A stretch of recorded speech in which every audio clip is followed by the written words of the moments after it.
Vamos ouvir o Senhor, amém? Quero te convidar a você sentar então. E nós abrimos nossas Bíblias, ou acessarmos nossas Bíblias.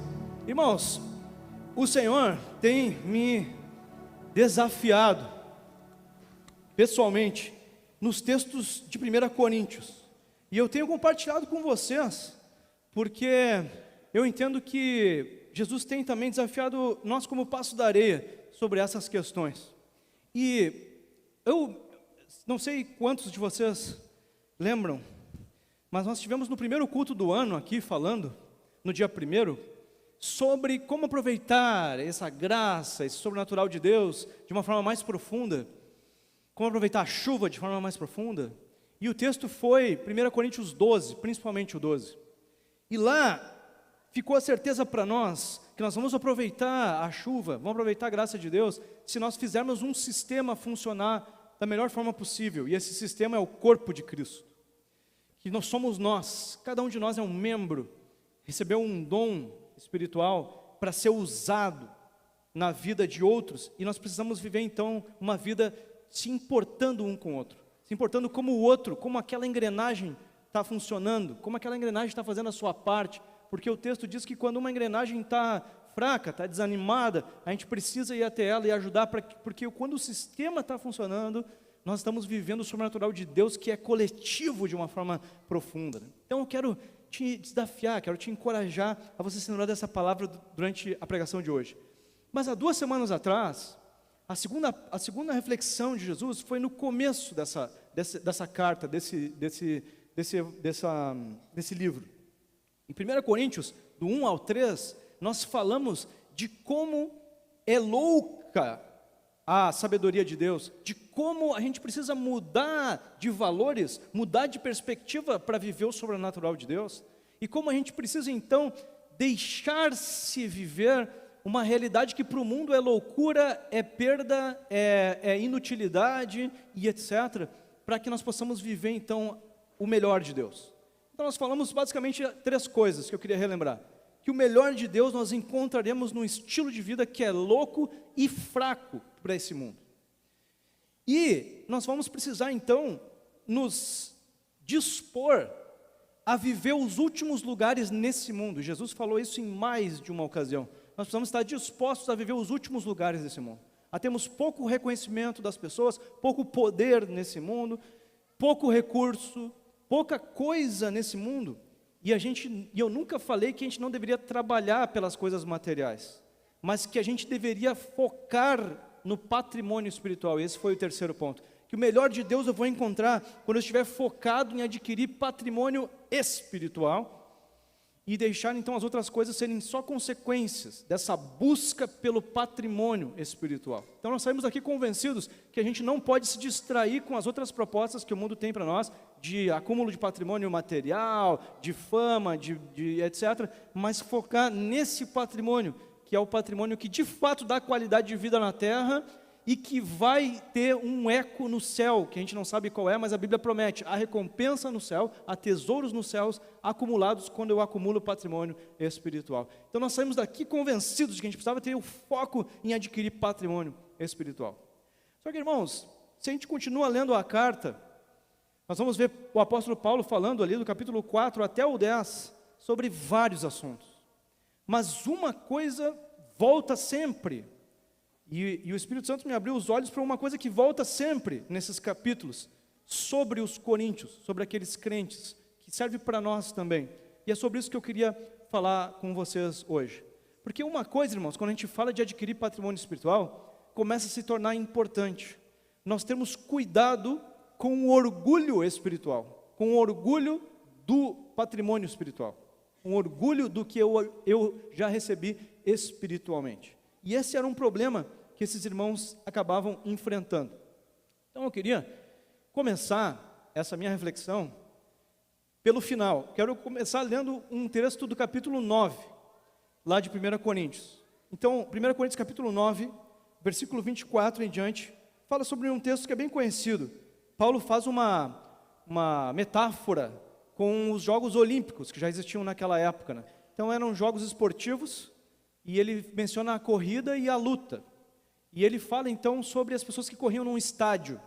Era uma corrida, né, esportiva. E ele diz o seguinte: vocês não sabem que todos os que correm no estádio, apenas um ganha o prêmio? Corram de tal modo que alcancem o prêmio. Todos os que competem nos jogos se submetem a um treinamento rigoroso, e aqui é a minha ênfase, submetem a um treinamento rigoroso para poder obter uma coroa que logo perece. Mas nós o fazemos para ganhar uma coroa que dura para sempre. E naquela época a coroa que se ganhava era uma coroa perecível mesmo, era uma coroa de louros, que é folha de árvore, durava um dia. E ele está dizendo, e eles têm um treinamento rigoroso, eles têm um sacrifício grande para ganhar essa coroa aí, que dura pouquíssimo. Então ele está dizendo, então vocês também devem se sacrificar para poderem ganhar as coisas espirituais, as coisas do patrimônio espiritual. Então esse é um encorajamento de Paulo nessa questão. Então uma coisa eu queria que ficasse certa para nós já a partir daqui, obrigado, Paulo, que exige sacrifício. Exige sacrifício. Você ganhar o patrimônio espiritual, você conquistar o prêmio que vale a pena mesmo, vai exigir sacrifício. Então, a busca do espiritual exige sacrifício. Mas, irmãos, a gente sempre pensa em sacrifício físico, ou sacrifício material. Talvez eu tenha que perder coisas materiais e etc. Mas a gente vai ter sacrifício também emocional, para poder ganhar essas coisas. Como assim? A gente vai ser exigido de perdoar pessoas, a gente vai ser exigido de agir de uma forma que a gente não queria em certas situações, e esse é o grande desafio de Jesus para nós hoje, irmãos, que a gente esteja disposto a sacrifícios que envolvem sacrifícios emocionais também, para a gente conseguir viver o melhor de Deus. Ali, no capítulo 6, agora estou indo lá para o começo, no capítulo 6, a partir do verso 9, o texto bíblico diz assim: vocês não sabem, ele tá fazendo aqui Paulo fazia isso de vez em quando, né? Ele fazia uma chamada para lembrar o seguinte: olha, a realidade de vocês era uma, mas agora vocês estão numa outra realidade, vocês nasceram de novo, aquelas coisas não combinam mais com vocês, e ele fazia umas listas das coisas que agora não faziam mais sentido, né, fazerem parte do nosso dia a dia, e ele faz uma dessas aqui, dizendo assim, 1 Coríntios 6, 9, vocês não sabem que os perversos não herdarão o reino de Deus? Não se deixem enganar, nem imorais, nem idólatras, nem adúlteros, nem homossexuais passivos ou ativos, nem ladrões, nem avarentos, nem alcoólatras, nem caluniadores, nem trapaceiros herdarão o reino de Deus. Assim foram alguns de vocês, mas vocês foram lavados, santificados, foram justificados no nome do Senhor Jesus Cristo e no Espírito do nosso Deus. Então ele está dizendo, o Espírito Santo levou vocês para uma outra realidade, vocês estão agora num outro caminho, então vocês precisam se desligar das coisas do passado. Mas aí a gente fica muito focado nessa lista, mas Paulo tinha falado uma coisa antes de apresentar essa lista. A conversa dele estava focada num outro assunto, e ele trouxe essa lista para enfatizar o que ele estava falando. Se vocês olharem comigo lá então, os versículos anteriores dizem assim: o fato de haver litígios entre vocês, ou brigas entre vocês, já significa uma completa derrota. Por que não preferem sofrer a injustiça? Por que não preferem sofrer o prejuízo? Em vez disso, vocês mesmos causam injustiças e prejuízos, e isso contra irmãos. E aqui está o ponto. Paulo estava dizendo, ter brigas entre vocês é uma completa derrota. Vocês precisavam entender que vocês estão numa nova realidade. Isso não combina mais com vocês. Vocês deveriam aceitar sofrer o prejuízo, sofrer a injustiça e ficar em paz, colocar o amor na frente disso, colocar o amor acima disso, colocar o perdão, a graça, a misericórdia acima desse senso de justiça e etc. Então, esse é o desafio, irmãos. E eu queria, então, como primeira verdade de hoje, colocar o seguinte: aquela corrida no estádio espiritual, no estádio de Cristo, ela só acontece com o exercício do verdadeiro amor, do verdadeiro amor. E aí ele diz, agora vocês foram santificados, justificados, vocês foram, por causa de Cristo e do Espírito Santo, trazidos para uma outra realidade. E ele está dizendo, o Espírito Santo pode capacitar vocês a deixarem esses litígios, essas brigas, essas coisas, e levarem vocês a viverem um outro nível de relacionamento. Então o Espírito Santo, ele nos levou a uma nova realidade, e nessa o verdadeiro amor é possível. O verdadeiro amor é possível. O verdadeiro amor é possível. E o amor verdadeiro, meus irmãos, é a grande ferramenta de milagres. É a grande ferramenta de milagres. Irmãos, ele está conversando com um grupo que tinha diversas manifestações de dons, mas agora ele está dizendo assim: meus irmãos, o sobrenatural Deus quer entregar na mão de quem está disposto a amar. É na vida desses que Ele quer derramar o sobrenatural dEle, quer derramar a graça dEle, quer derramar os recursos espirituais que Ele tem. É na vida de quem está disposto a amar. Vocês estão usando os recursos para se envolverem nessas brigas. Vocês não deviam estar agindo dessa forma. E meus irmãos, uma coisa é certa, como a gente já estava falando, o amor verdadeiro vai exigir sacrifício. Qual é o sacrifício? A gente já estava falando. Às vezes tu vai ter que sofrer injustiça. O amor verdadeiro exige o sacrifício de perdoar. O verdadeiro amor envolve perdão. E aí você está se perguntando assim: mas sofrer injustiça, mas sofrer, né, vamos dizer, ser mal visto pelas pessoas e tudo mais. Bom, quando eu ouço essas coisas, eu me lembro de uma pessoa, eu me lembro de Jesus. Jesus sofreu injustiça, Ele foi pregado por coisas que Ele não fez, foi crucificado por coisas que Ele não fez. E meus irmãos, Ele ocupou o último lugar que tinha para se ocupar aqui nessa terra, meus irmãos. A cruz era o fundo do poço, era o lugar de pior fama que existia na terra. Esse lugar Jesus ocupou injustamente. Por que Ele fez isso? Por amor a nós. Por amor a nós. E se a gente fala de sacrifício, a gente fala de perdão, Jesus é o grande exemplo. E nós somos o quê? Somos cristãos, nós somos imitadores do Senhor. Então é o desafio, é o chamado dele.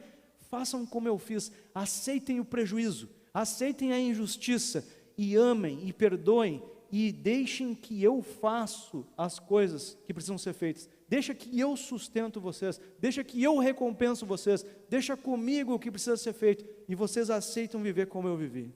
Vocês se preocupam com o espiritual, e deixam comigo o resto. Irmãos, Hebreus 12, depois de uma lista grande no capítulo 11 de homens de fé, no capítulo 12 tem o seguinte texto: portanto, também nós, uma vez que estamos rodeados de tão grande nuvem de testemunhas, livremo-nos de tudo que nos atrapalha e do pecado que nos envolve, e corramos, e agora está falando de corrida de novo, corramos com perseverança a corrida proposta para nós. E ele diz como que a gente corre essa corrida: tendo os olhos fitos em Jesus, o autor e consumador da nossa fé. Ele, pela alegria que lhe fora proposta, suportou a cruz, ao desprezar a vergonha, e assentou-se à direita do trono de Deus. Irmãos, Jesus aceitou passar vergonha por nossa causa. Por quê? Por causa da cruz. A cruz era um lugar de vergonha, era o pior lugar na terra que alguém poderia ocupar, e Ele aceitou o prejuízo, aceitou a vergonha, para nos perdoar. Por amor a nós, Ele aceitou ocupar aquele lugar. E aí esse é o convite que Ele está nos fazendo. Eu gostaria que vocês aceitassem sacrifícios emocionais, sacrifícios desse tipo, por amor às pessoas, porque aí vocês vão viver outros níveis, vocês vão viver uma outra capacidade na corrida espiritual que eu estou propondo para vocês. Outro nível de corrida espiritual. Eu queria fazer uma ilustração aqui. Vou chamar o pastor Mário agora. Hoje de manhã o pastor Pedro foi a vítima. Eu tive num congresso, eu assisti um congresso uma vez, que era um congresso presencial e por vídeo, mas eu assisti um vídeo de um homem, que ele falou uma coisa que eu nunca mais me esqueci, que ele viveu uma situação, que era a seguinte: eles estavam lá num lugar que tinha vários alpinistas, e de repente um desses alpinistas viu um cara lá, que eu não me lembro o nome dele, mas eu me lembro da história. Um cara que era o tal, ele tinha escalado o Everest diversas vezes, e ele dava aulas de como fazer isso, alpinista e tal, não sei o quê. E daí o cara disse: fulano, que prazer te conhecer, não sei o quê, vamos tirar uma foto? Vamos. daí está passando um cara ali, e disse, tira uma foto para nós aí. Não, eu tiro sim. E daí, ele deu na mão do alpinista aqui, do professor, um equipamento chamado piqueta, que é tipo uma picaretazinha que eles usam para escalar, né, para tirar a foto. E daí o camarada aqui que ia tirar foto, também era metido ao alpinista, né? E daí, quando ele foi tirar a foto, ele olhou e disse assim, não, segurando errado, tia, é assim que se segura, por favor, né? E aí, foi lá e tirou a foto. Sabe o que esse cara disse, quando o camarada corrigiu ele? Sabe o que ele disse? Ele só disse assim, muito obrigado, né? Quando virou, ele disse, muito obrigado. E tirou a foto, e se despediram, e foram embora. Só isso. Irmãos, esse cara que entende tudo isso de alpinismo, o cara te dizer, está segurando um negócio errado, ele podia dizer assim, o que é, ô palhaço, tu sabe com quem tu está falando? Sabe quem eu sou? Por quê? Porque ficou, vamos dizer assim, ficou prejuízo ali, ficou má aparência, ficou mal na foto, né? O cara não sabia segurar o negócio, ficou mal na foto, mas eu não estava nem aí para isso, Irmãos, como eu fico impactado, como eu admiro as pessoas que vivem essas situações no mundo espiritual, que alguém vem dizer, que tu não sabe, que não sei o quê, e a pessoa se cala, porque ele espera a justiça de Deus, não fica se defendendo, ele não fica querendo sempre sair bem na foto. E, irmãos, é isso que Jesus está nos convidando a fazer, que a gente se preocupe menos com a justiça, como que eu vou ficar, o que as pessoas vão pensar, e eu me preocupe mais com o amor. Ele se preocupou muito mais em amar aquela pessoa e não fazer aquela pessoa sair no prejuízo. Ele não se importou, ele disse, eu aguento no osso, eu não vou humilhar o cara publicamente, então por amor eu sofro o prejuízo e tu fica bem. Esse é o evangelho verdadeiro, irmãos. Esse é o evangelho, quando por amor eu aceito sofrer algum prejuízo e alguma injustiça, e às vezes é emocional. Então, irmãos, é muito importante nós colocarmos o amor acima dos prejuízos e acima da má fama, que o amor venha antes da preocupação com essas coisas. Segunda verdade que eu queria que tu guardasse contigo, é que o amor é mais importante do que o conhecimento. E essa verdade eu extraio do capítulo 8. Tá? No capítulo 8, no comecinho do capítulo ali, versículo 1 e 2, Paulo diz o seguinte, o assunto dele ia ser ídolos, e a comida sacrificada a ídolos. Ele diz assim, quanto à comida sacrificada aos ídolos, sabemos que todos temos conhecimento. Todavia, o conhecimento traz orgulho, mas o amor edifica. Quem pensa conhecer alguma coisa, ainda não conhece como deveria. Ele está falando assim, bom, esse assunto de ídolos aí, eu sei que vocês sabem muito. Mas ele estava dizendo, bom, mas o conhecimento, o achar que sabe muito, acaba levando ao orgulho e não ajuda ninguém, é inútil. O conhecimento é inútil sozinho, mas o amor edifica. Foi isso que ele disse, o amor edifica. Tá, mas o conhecimento não serve para nada? Sem amor, ele não serve para nada. Essa é a palavra de Paulo. Sem amor não serve para nada. Mas eu conheço tanto da Bíblia, eu tenho tanta experiência em igreja, mas eu sou um crente experimentado, eu vi tantos congressos, não sei o quê. Paulo disse várias vezes nesse livro, se não tiver amor, não presta para nada. Não vai ajudar ninguém, não vai conseguir ensinar nada para ninguém. E nesse texto está muito bem resumido isso. O conhecimento leva ao orgulho, não edifica se não tiver o amor. O amor é que edifica. Então, irmãos, é muito importante a gente guardar essa mensagem com a gente. O amor a Jesus, ele sempre anda junto com o amor às pessoas. E a gente tem uma inclinação carnal a querer separar as duas coisas. Eu tenho muito conhecimento, eu tenho muita capacidade, tenho muito contato com Jesus e etc. Mas as pessoas eu atropelo, não tem importância. Irmãos, não existe. Se você não ama as pessoas, o apóstolo João garantiu e disse isso várias vezes. Se você não ama as pessoas, não ama Deus. Se você não ama as pessoas, não ama Jesus. As duas coisas estão totalmente vinculadas. Então é isso que Paulo está tentando ajudar os coríntios a entender. Não dá para vocês quererem ser espirituais se vocês estão deixando o amor de lado. Não dá. O amor é necessário. Você só consegue ensinar alguém de fato com amor. Irmãos, uma coisa importante sobre isso. Eu preciso pensar sobre como as coisas que eu estou tentando passar chegam nas pessoas. Sobre como isso está impactando as pessoas. E uma coisa que a gente precisa se dar conta, E eu estou falando que Jesus está falando comigo isso, irmãos. Eu sou um que está dentro dessa coisa. Deus está falando comigo que eu preciso me lembrar que as pessoas são diferentes. E que as pessoas vivem momentos diferentes. Então não adianta eu ficar pensando que os meus pais ensinaram de tal maneira e que funcionou comigo, então eu tenho que ensinar todo mundo desse jeito, eu tenho que falar com todo mundo desse jeito. As pessoas são diferentes, irmãos. As pessoas são diferentes, elas vivem em momentos diferentes.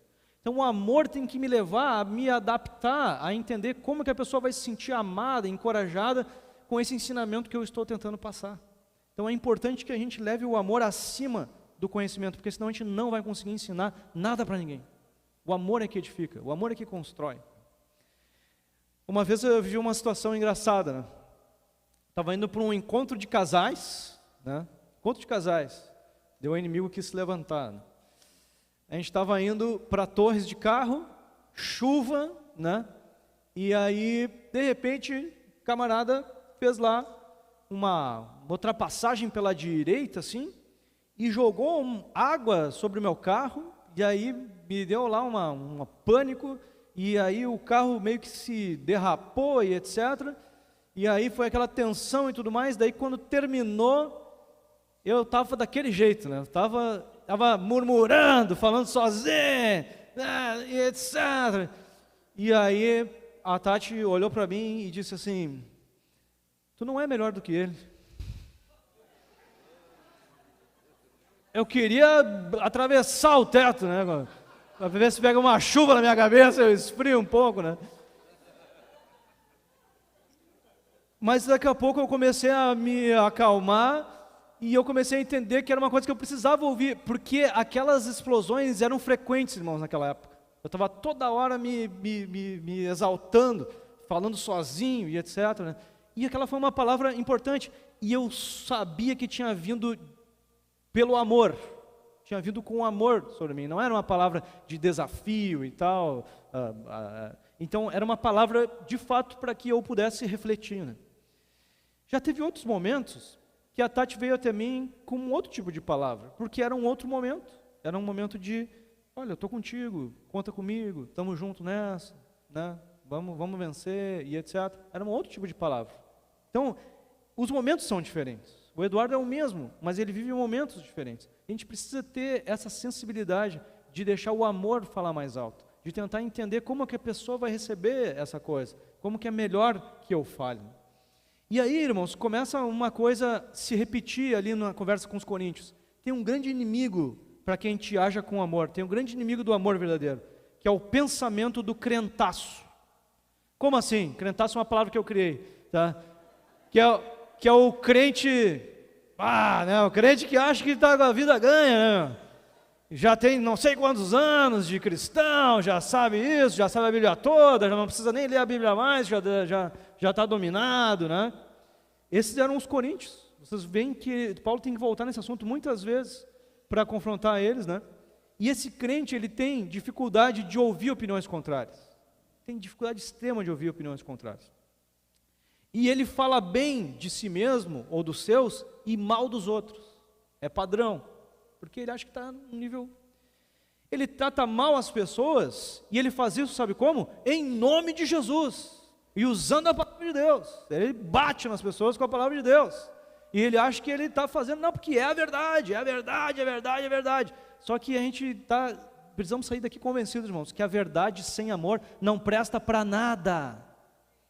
Não edifica, serve até de forma para destruir a obra de Deus. Então a gente precisa ter esse cuidado, irmãos, que o amor é que edifica. Então agir, o crentaço também, ele é inclinado a agir sem se importar com o impacto que isso vai ter nas pessoas. Eu preciso me importar com que impacto isso vai ter nas pessoas. Eu preciso me importar. Então, em resumo, o crentaço, ele tenta desconectar o amor a Jesus do amor às pessoas. Não tem como desconectar essas duas coisas. Se você se desconectou do amor às pessoas, acabou o evangelho. Acabou o trabalho cristão. Acabou. Então, irmãos, a gente precisa sair daqui convencido disso. Cuidado para não agirmos dessa forma. O texto continua no capítulo 8, falando sobre isso da seguinte forma, no verso 9. Contudo, tenham cuidado para que a liberdade de escolha de vocês não se torne motivo de tropeço para os que são fracos.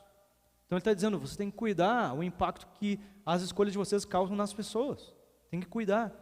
E aí, irmão, se a gente fala sobre o que eu ponho na internet, essa é uma coisa muito importante. Ah, mas vai dizer agora que eu tenho que ficar cuidando o que eu vou botar na internet, e às vezes eu não posso botar o que eu queria, vou ter que me sacrificar, só porque vai impactar outros, vai levar outros a pecar. Então, bom, é exatamente sobre isso que a gente está falando, sobre imitar Jesus em capacidade de se sacrificar, deixar a própria vontade por amor a outros. Então a gente tem que ter cuidado de fato com o que eu posto na internet. Como vai impactar as pessoas que vão ver o que eu estou postando na internet? E a conversa aqui, irmãos, era sobre comida. Vocês vão ver aqui, ó.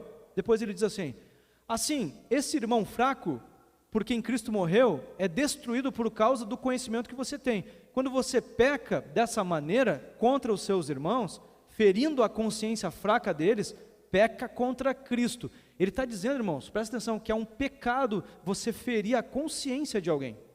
Você fazer uma coisa que vai encorajar ela a pecar, que vai deixar ela triste ou com um entendimento errado sobre as coisas. Você fazer alguma coisa que ela veja e peque, é um pecado. Você está pecando contra aquela pessoa. Então ele está dizendo, se vocês comem essas coisas dos ídolos, e as pessoas ali que não têm o entendimento que vocês têm, vão lá fazer culto para os ídolos por causa disso, vocês pecaram. Ah, mas comer não tem nada a ver? Não tem nada a ver, mas na frente deles, levou eles ao pecado, vocês também pecaram. Entenderam isso? Então a gente tem que ter cuidado com as coisas que a gente faz na internet, na vida, como isso impacta as pessoas. Se pode levar alguém ao pecado, se pode levar alguém a se envolver com o afastamento de Deus, eu estou pecando também. É uma preocupação que a gente tem que ter por amor. E aí o texto continua dizendo o seguinte: portanto, se a comida que eu como é motivo para o meu irmão pecar, nunca mais comerei carne, para não levar o meu irmão ao pecado. Ah, mas aí tu vai estar te sacrificando, vai deixar do teu prazer, tu vai deixar não sei o que, e Paulo está exagerando mesmo para dizer isso. Nós temos que estar dispostos a deixar de fazer o que a gente queria, porque isso pode levar o meu irmão a pecar, então eu não faço. Então não faço. Então, de fato, irmãos, a gente precisa se preocupar com o que a gente mostra, o que a gente faz, que impacto tem nas pessoas. Então, a maturidade cristã é importar-se com os outros, com o impacto que as minhas ações causam em pessoas. Eu tenho falado com alguns irmãos aqui sobre, por exemplo, a questão do que a gente posta na internet. A gente precisa ter cuidado, irmãos, com o que a gente posta, porque muitas pessoas vêm, e que impacto tem na vida das pessoas?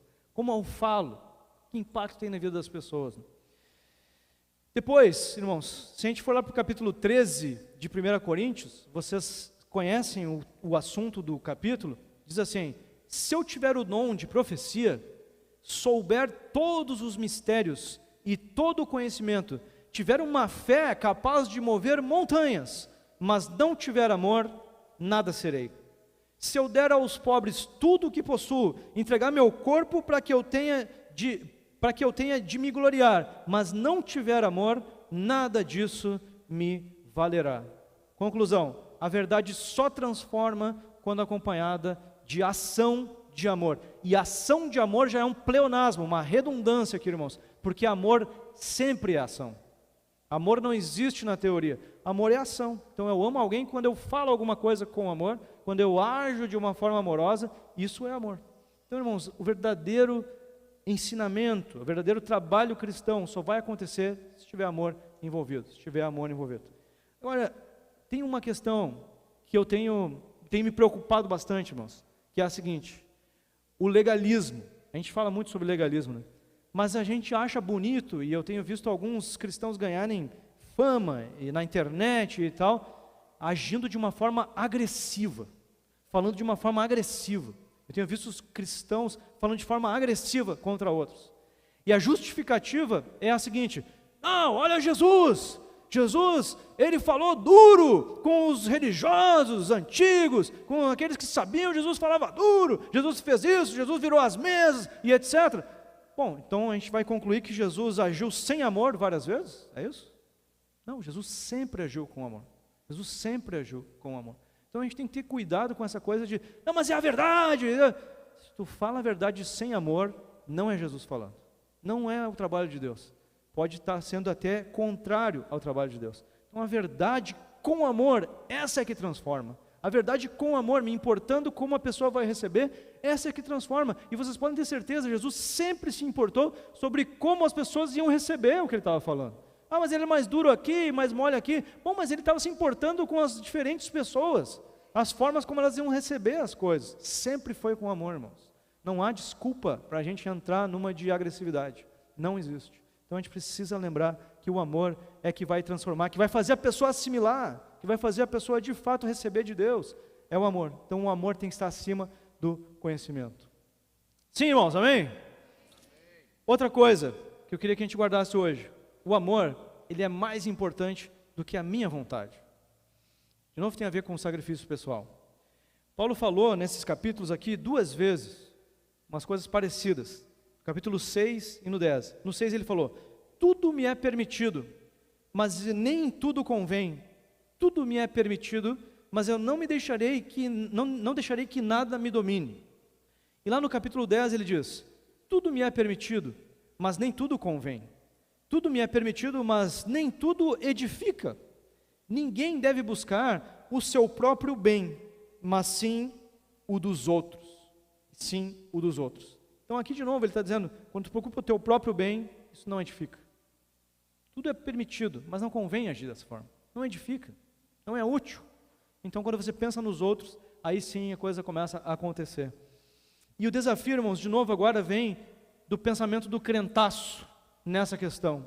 Porque o crente que se acha muito, ele sempre tem certeza de que ele está certo. Ele sempre acha que ele sabe mais e que ele está certo. E aí os coríntios, eles estavam tão convencidos de que eles tinham razão, que se vocês lerem o capítulo 4, vocês vão ver que eles estavam concluindo que o apóstolo estava errado. O apóstolo Paulo estava errado. E no capítulo 4 ele tem que se defender, dizendo, olha só, vocês estão, né? Irmãos, eles estavam tão cheios da razão que eles tinham concluído que o apóstolo estava errado. Eles estavam certos, o apóstolo estava errado. E nesse capítulo 10, que a gente acabou de ler esse texto sobre pensar nos outros, Paulo traz um outro exemplo do povo que andava com Moisés, lá no deserto, que eles estavam se achando tão certos, que eles chegaram a uma conclusão, Deus está errado, Deus é injusto com a gente, Deus está errado. E meus irmãos, se pessoas chegaram nesse ponto, a gente precisa se cuidar, porque às vezes a gente começa a se achar tão experiente na fé, que a gente começa a achar que a Bíblia está errada, que Deus está errado, que eu estou certo. Preciso ter esse cuidado, porque esse pensamento do crentaço pode me levar a uma ignorância gigante. E Paulo, esse que está escrevendo, sabia muito bem o que era isso. Perdeu muito tempo, e ele disse que perdeu tempo. Porque antes dele ser Paulo, ele era Saulo, e ele estava querendo fazer a obra de Deus, ele estava indo em nome de Deus, fazer o quê? Perseguir a igreja de Cristo, prender e matar pessoas que eram cristãos, até que Jesus tem um encontro com ele, derruba ele do cavalo, ele fica cego, e ele diz, Paulo, por que tu está me perseguindo? Por que tu está destruindo o que eu estou fazendo? E aí ele pergunta, mas quem é tu? Ele assim, eu sou Deus, eu sou Jesus, estava ficando maluco. E ele estava, eu achei que eu estava te servindo. Pois é. Entendeu, irmãos? A gente pode entrar, e Paulo está dizendo para eles, cuidado, porque a soberba, o orgulho, achar que está fazendo o certo, está sempre com a razão, pode te levar a estar indo contra Deus. E o grande termômetro, meus irmãos, é o amor. Saulo não estava agindo com amor. Saulo estava agindo por legalismo, perseguindo as pessoas. Então a gente precisa cuidar. Quando não tem amor, não tem Jesus na história. Não estou cooperando com o que Jesus está fazendo. Quero ler ali no capítulo 10, essa questão do povo com Moisés, diz assim a partir do 9. Tampouco devemos pôr Cristo à prova, como alguns deles fizeram e foram mortos por serpentes. Além disso, não murmurem, como alguns deles murmuraram e foram mortos pelo destruidor. Essas coisas aconteceram a eles como exemplos e foram escritas como advertência para nós, sobre quem tem chegado o fim dos tempos. Assim, aquele que considera estar em pé, cuide-se, para que não caia. Ele está dizendo assim, então cuidado com o orgulho. Se tu pensa que está em pé, cuida, porque eles foram exemplos para nós. O fim não foi bom. A coisa do orgulho, de irem colocar Cristo à prova. Então, irmãos, Jesus nos encoraja à humildade, que vai nos levar a amar mais as pessoas, a considerar o que as pessoas estão sentindo, que elas estão recebendo dessas coisas que eu estou fazendo ou falando. E no capítulo 10 mesmo, o texto diz assim: se algum descrente o convidar para uma refeição, e você quiser ir, coma de tudo o que for apresentado, sem nada perguntar por causa da consciência. Mas se alguém disser, isso foi oferecido em sacrifício aos ídolos, não coma, tanto por causa da pessoa que o comentou, quanto por causa da consciência. Refiro-me à consciência do outro, e não propriamente a tua. Irmãos, no capítulo 8, Paulo disse assim: não interessa se tu vai comer coisa de ídolo, não faz diferença nenhuma, o ídolo não é nada, a comida do ídolo não é nada, o problema é a consciência de quem está te vendo. E aqui ele está dizendo assim, ó, se o cara disser, isso aí é sacrificado a entidade A, B, ou o demônio tal, para a gente comer, ele diz assim, tu não come, não porque vai te fazer mal, mas por causa da consciência, a tua? Não, a dele, por causa dele, por amor a ele, para ser uma boa influência para ele, tu não come. Tu te limita, tu te sacrifica, porque tu está pensando nele, porque ele precisa entender que os ídolos não devem ser seguidos, homenageados, nada deve ser sacrificado a ídolo e etc. Entenderam, irmãos, que o texto todo é sobre pensar nos outros, pensar nas coisas que eu faço, pensando nos outros também, não só em mim, não só o que eu gosto, o que eu acho, que eu tenho que falar, fazer e etc. Mas pensar no amor ao próximo. E aí eu quero voltar lá para o capítulo 13 de 1 Coríntios, que diz, o amor é paciente, o amor é bondoso, não inveja, não se vangloria, não se orgulha, não maltrata, não procura os próprios interesses, não se ira, não guarda rancor. O amor não se alegra com a injustiça, mas se alegra com a verdade. Tudo sofre, tudo crê, tudo espera e tudo suporta. Não, mas como assim sofre, espera, suporta? Do que ele está falando? Sobre privilegiar os outros. Mas daí eu tenho que suportar, me sacrificar. Pois é, Jesus é o nosso grande exemplo. Jesus é o nosso grande referencial. Ele nos mostrou como fazer. Numa outra conferência, eu ouvi um pastor, e naquela época tinha um pastor bem conhecido no Brasil, até hoje ele ainda é conhecido, mas na época ele era muito conhecido, que era Abe Uber. E esse pastor, ele era conhecido por causa de uma metodologia de discipulado que ele fazia na época, que ele ensinava na época. E esse pastor que está pregando lá no congresso, ele disse que ele recebeu uma carona do Abe Uber e da esposa, para irem até a igreja certa vez. E a esposa estava levando um panelão de como é que se chama? Um caldo lá, que ela fez, uma sopa lá, que ela fez, alguma coisa assim, e que fez lá, passou uma tarde fazendo e tal, para levar para a igreja de noite, né, para se comer. E eles colocaram esse panelão no porta-malas. E daí foram para a igreja, e aí quando eles chegam na igreja, abrem o porta-mala, tá os três ali na frente do porta-mala, abrem o porta-mala, o panelão tinha virado, tinha espalhado tudo no porta-mala do camarada. E daí o pastor esse está contando, diz assim, e aí ficou aquele silêncio, nós três olhando ali, e eu fiquei pensando assim, agora o bicho vai pegar, né? Vamos ver como é que vai ser aqui, né? E aí ele ficou muito surpreso positivamente, assim, admirado com a reação dos dois, porque a reação dele foi o seguinte, amor, o teu ensopado, e ela, amor, o teu carro, né? Qual foi a reação deles? Estavam preocupados um com o outro, com o que o outro estava sentindo, né? Irmãos, eu tenho quase certeza que eu não ia ter essa reação, né?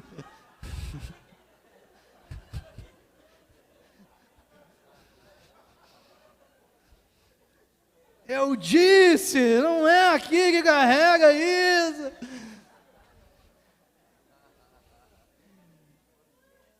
Irmãos, a gente precisa aprender a pensar no outro antes. É desafio, irmãos. Jesus está nos chamando a viver um novo nível.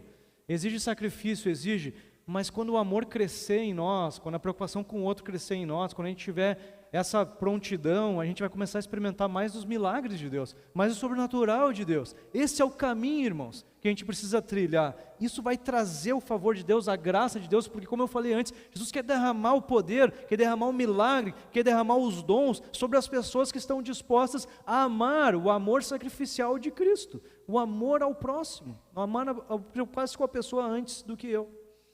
Eu quero voltar lá para o capítulo 9, quando Paulo está falando sobre o estádio sobre a corrida, mas ele fala também sobre luta. Devia ter algum tipo de luta lá, que tinha golpes, que ele tá se referindo aqui. Ele diz assim: vocês não sabem que de todos os que correm em uma competição, apenas um ganha o prêmio? Corram de tal modo que alcancem o prêmio. Todos que competem nos jogos se submetem a um treinamento rigoroso para obter uma coroa que logo perece. Mas nós fazemos para ganhar uma coroa imperecível, ou que é eterna. Agora a outra parte que a gente não tinha lido. Sendo assim, eu não corro como quem corre sem alvo. Eu não luto como quem esmurra o ar. Contudo, eu esmurro o meu corpo e faço dele o meu escravo, para que depois de ter pregado aos outros, eu mesmo não venha a ser desqualificado. Eu já conhecia esse texto, irmãos. Mas por que eu estou enfatizando, voltando nesse texto? Porque ele está dizendo, olha, tem uma forma de correr que é inútil, porque tu não sabe onde está a linha de chegada. Tu fica, trabalha e nunca chega. Tem uma forma de lutar que é inútil, porque tu fica socando o ar, tu não soca o teu adversário nunca. Tu fica socando o ar, tu só gasta e não tem evolução nenhuma. Então, Eduardo, mas o que isso tem a ver com tudo que a gente falou hoje? Sabe o que isso tem a ver, irmãos? Que eu vou enfatizar de novo. Nós somos convidados para correr num estádio que é espiritual, o estádio de Cristo. E o treinamento envolve um sacrifício por amor. Tá, mas vamos voltar ao texto. Por que tu está usando esse texto? Por causa dos versículos que vieram antes. A gente às vezes não liga o texto com o que veio antes. O que veio antes? O que Paulo falou antes de falar sobre essa corrida e essa luta? Ele diz o seguinte: para os que estão sem lei, tornei-me sem lei, embora eu não esteja livre da lei de Deus, mas sim sob a lei de Cristo, a fim de ganhar os que não têm a lei. Para com os fracos, tornei-me fraco, a fim de ganhar os fracos. Tornei-me tudo para com todos, a fim de que, por algum meio, salvar alguns. Faço tudo isso por causa do Evangelho, para ser coparticipante dele. Sabe o que ele está dizendo? Eu me importei muito como as pessoas iam receber as coisas. Daí eu me fiz fraco com aqueles que eram fracos, eu me fiz desse jeito com aqueles outros, porque eu estava preocupado como eles iam receber isso, como que isso ia impactar a vida deles. Então, de novo, ele está falando, essa é a corrida que é útil, quando eu estou me importando com as pessoas, como que elas vão receber, como que elas vão assimilar isso, porque o amor é que edifica, o amor é que faz diferença. Então, se eu corro sem amor, eu sou só um cara que acha que conhece alguma coisa da Bíblia e não conhece nada. Se eu ajo sem amor, eu estou trabalhando um monte no reino de Deus, não está servindo para nada. Os textos disseram isso literalmente, irmãos. Então, para que a corrida seja útil, eu preciso do amor, e o amor exige sacrifício, esse treinamento rigoroso. Ele diz, eu esmurro o meu corpo, é porque ele estava se assemelhando ao sacrifício de Cristo, disposto a ser preso, disposto a submeter coisas ali com aquelas pessoas, exatamente para que elas pudessem entender e serem salvas, irmãos. E aí, eu quero te garantir uma coisa, o óleo, o azeite de oliva, sabe como que se faz? Esmagando a azeitona, irmãos, esmagando a azeitona. Então, se eu quero unção, eu preciso aceitar o sacrifício, o preço que tem por trás.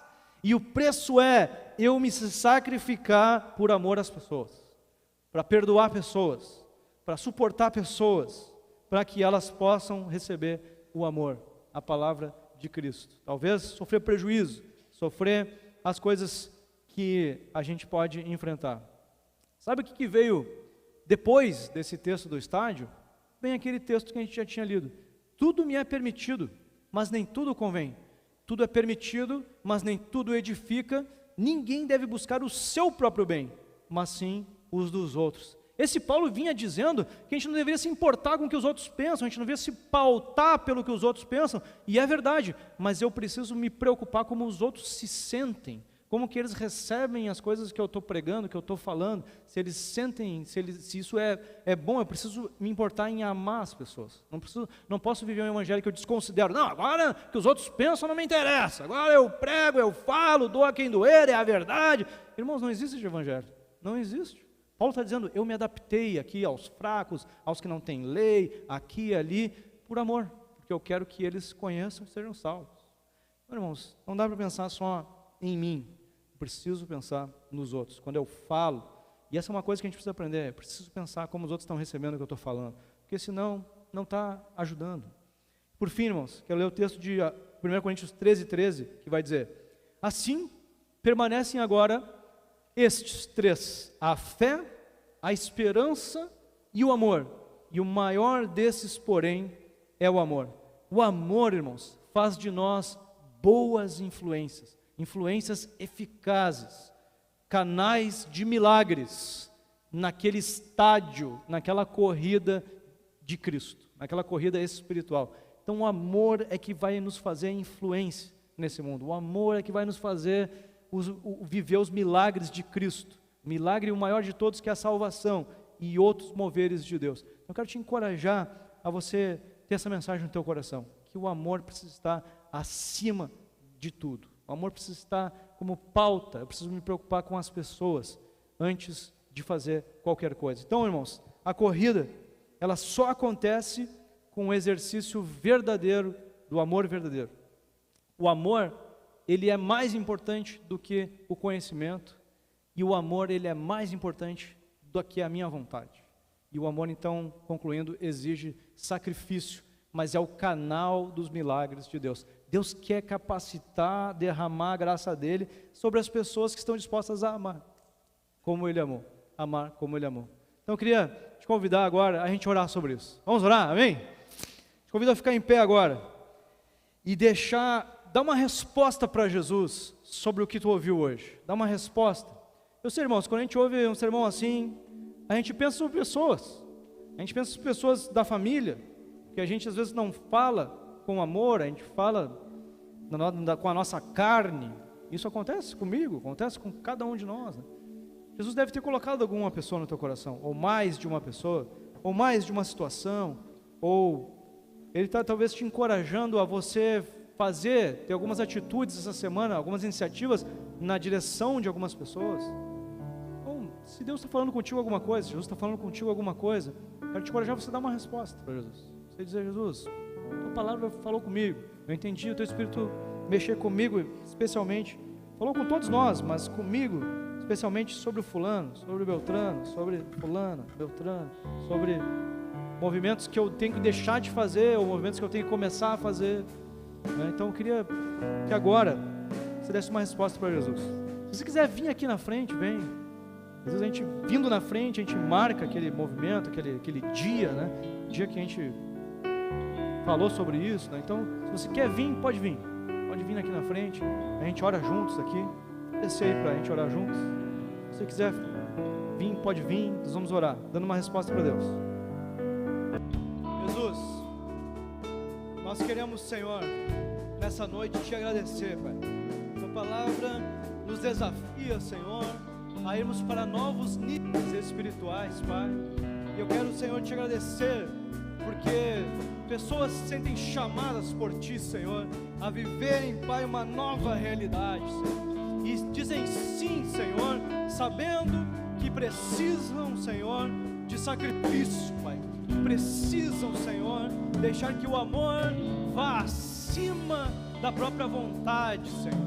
Que no nome de Jesus, Pai, Tu esteja dando graça para cada um, Senhor, que esteve chamado por Ti, que disse sim aqui hoje, que possam experimentar, Senhor, novos níveis, Senhor, de intimidade contigo, Senhor, nessa busca de abençoar pessoas com o amor, Senhor, com a transmissão do Teu amor, possam experimentar grandes milagres nessa caminhada, Senhor, enquanto se dirigem a pessoas, enquanto trabalham por pessoas, enquanto falam com pessoas, Senhor, do Teu amor, possam experimentar o que nunca tinham experimentado antes, Senhor, possam ver o que nunca viram antes, Senhor. Nos leva, Pai, a experimentarmos o Teu novo, Senhor, ainda essa semana, Senhor, nessa busca, Pai, por colocar o amor acima de todas as coisas, acima de nós mesmos, Pai. Oh, Pai, que no nome de Jesus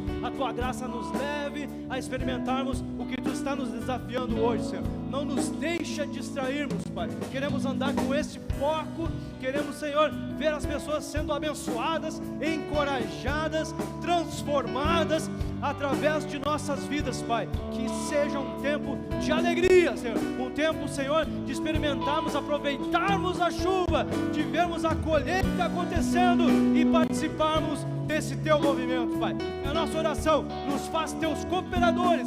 Nós não podemos, Pai, muitas vezes deixamos o orgulho tomar conta, Pai. Muitas vezes deixamos, Senhor, nossa vontade tomar conta, Senhor. Muitas vezes, Senhor, somos egoístas, Pai, mas nos livra da nossa carne, nos ajuda a vencermos nossa natureza e a vivermos a Tua vontade para nós, Senhor. É a nossa oração, Senhor, é o nosso clamor, Senhor, é a nossa entrega a Ti, Senhor, em nome de Jesus, em nome de